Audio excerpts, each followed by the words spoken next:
What's up? Well, y'all asked for it, so here it is. Rick James Stories, Part 5. Enter Charlie Murphy. Now, Rick James was a huge name in the 80s. Huge. Rick James was on Lifestyle of the Rich and Famous. He was the man. But in 83, in 1983 and 84, that's when things were starting to unravel for James. Rick James was starting to go deeper and deeper, and as Charlie would say, to the abyss. He was going off the deep end because the Cold Blooded album, which was great, it just didn't do what it was supposed to do because of the fact that no one was really checking for Rick no more. Once Prince and Michael Jackson dropped, that was it. All focus was on Prince and Michael Jackson. They had changed the game. Anything being dropped after that was still didn't, it wasn't like the product was bad. It just didn't get the attention. And Rick album didn't get any attention the way he liked, so he was very upset with Motown, Gordy Records, everybody. So Rick was going off the deep end. So he's in Hollywood at this time, Hollywood, California. They had one of these places in Hollywood where they got the long chandelier, like drapes, but they made out of beads, those bead drapes.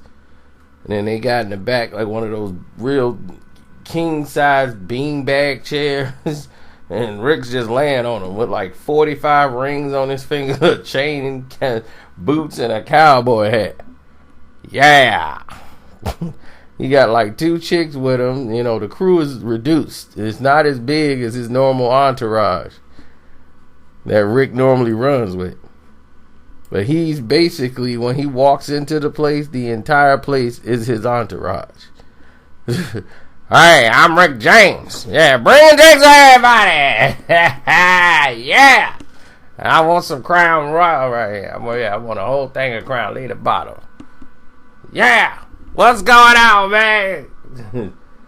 So Rick in there in the private rooms, and coming in through the kitchen area is his dear friend Eddie Murphy.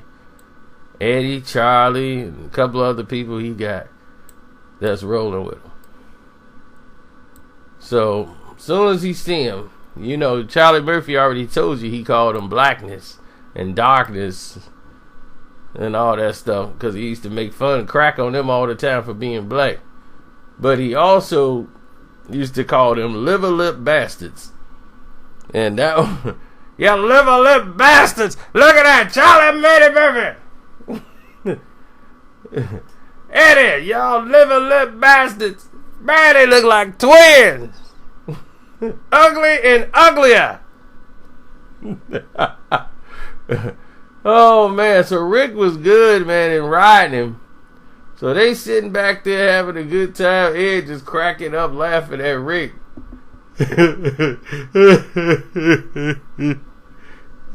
Rick, you funny, Rick. You should probably do some stand-up. I'm a stand-up when I get on the microphone. I stand up every time I'm on stage. He was like, we're out of cigarettes. I wish I'd have known you were coming. But send somebody to the store. But don't send Charlie. Because when I drove in here, there was an animal catcher out there, and I don't want them to take Charlie, and I ain't got time to get his ass out the zoo. They're going to lock you up, Charlie. You go out there, I'm telling you, there's an animal catcher out there, Charlie. They will lock your ass up. You liver lip bastard, you. Ha ha. So Charlie sitting over there is cracking up laughing. Rick over there getting a drink. And he's sitting over there with the 2 chicks. Look at that. She bad. Look at them titties, Charlie. Ain't she bad?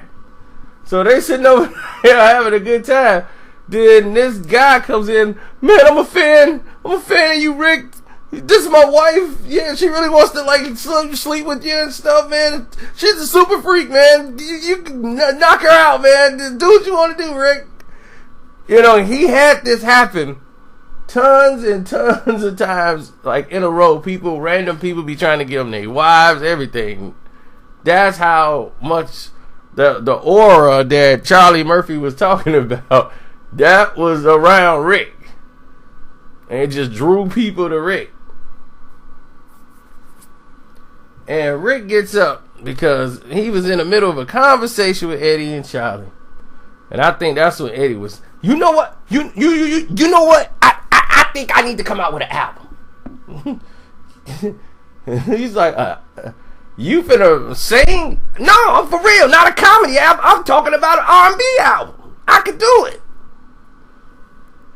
Tell him, Charlie. Yeah. You want to make an album. So, anyway, he goes, they playing Prince Erotic City all throughout the night at this place. So finally, Rick just like, he goes up there, disc jockey! If you play that song one more time, I swear to God, I'm gonna take this thing right here and hit you upside the head. Now, I don't dislike the man. I'm just saying, why don't you play some Rick James? Alright, man, I got you. So he go back. Next thing you know, another half hour later, he played it. Rick James goes up there. Disc jockey, let me talk to you right quick. Yeah. Slap, slap, slap, slap. Rick James slapped the disc jockey about 3 times. He refused to say DJ. They take him outside, cool Rick down. Eddie got to get out of there. Eddie like, I got to go. I can't stay here. So tell Rick I'm gone. We'll talk later. Eddie get out of there. Next thing you know, it's 2 a.m.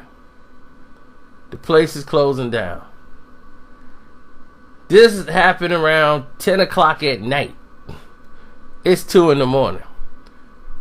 Rick James is still out there outside. Disc jockey, I want to talk to you. You've been out here for 4 hours straight. That was real disrespectful what you did. I would have never did nothing like that to you. You lucky I don't beat your ass out here. I'm Rick James. You don't do that to me. You was created because of me. I make love music. Your parents made love. You made because of me. I made you. And Rick is serious. Like Charlie be like, yeah, man. Rick really believe that shit. So him and Charlie Murphy are riding together here. Charlie is cracking up, laughing at Rick James. Rick did not take disrespect too well. And the thing is, Rick was sitting over here completely out of his mind because everybody was talking about Prince and Michael Jackson. And like I said, they made me do a song with Smokey Robinson. I didn't want to do the song with Smokey Robinson. That's a Motown for you. Then they didn't want to put the video on the TV screen. I done shot this video. It was a beautiful video. You saw it? Yeah. I love that song. That's right. It's about feeling and soul, and they want to show this Prince all damn day long. Scrawny little bastard. That's why I stole his synthesizers. I used his synthesizers on my album, and I sent it back to Prince with a thank you note.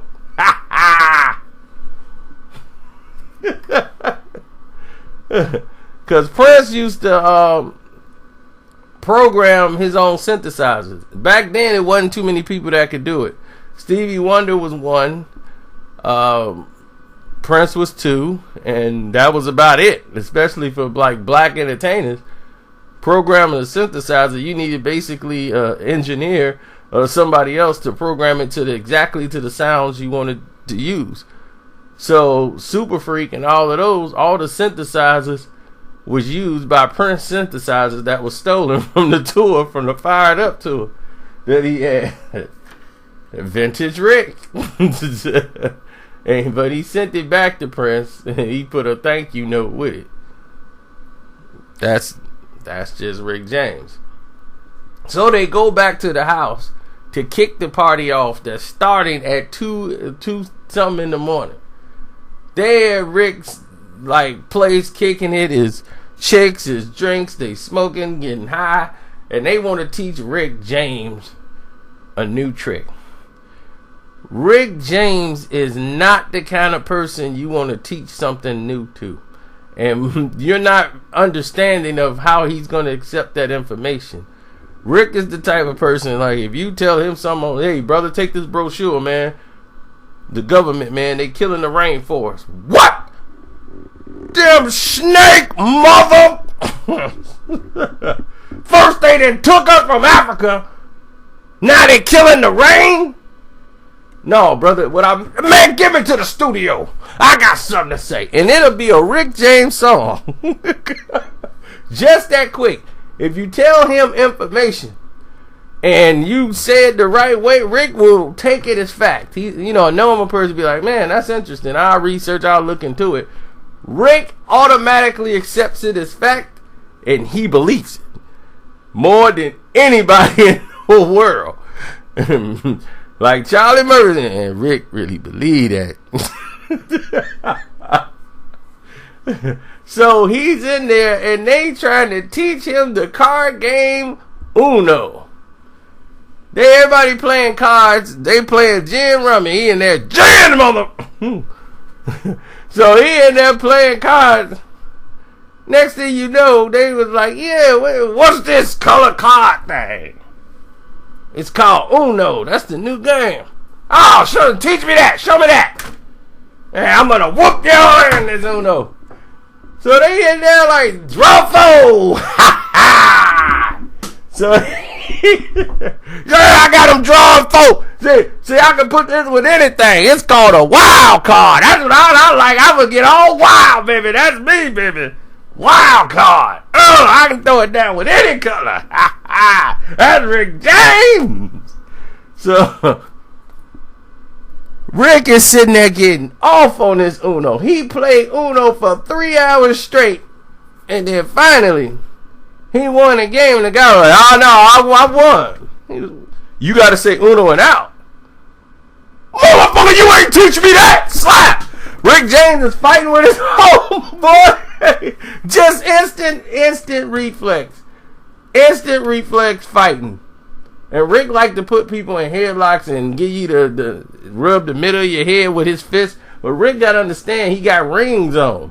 So people will shove Rick off. Man, get off me. And Rick will get offended. And then later on in the day, he'll just sneak up on you and punch you right in the head or something. Pow! Rick James, walk it off. Walk it off. Man, I'll tell you, good old times with Rick. So that's part 5. I'll leave it there. And yes, this has been edited a lot.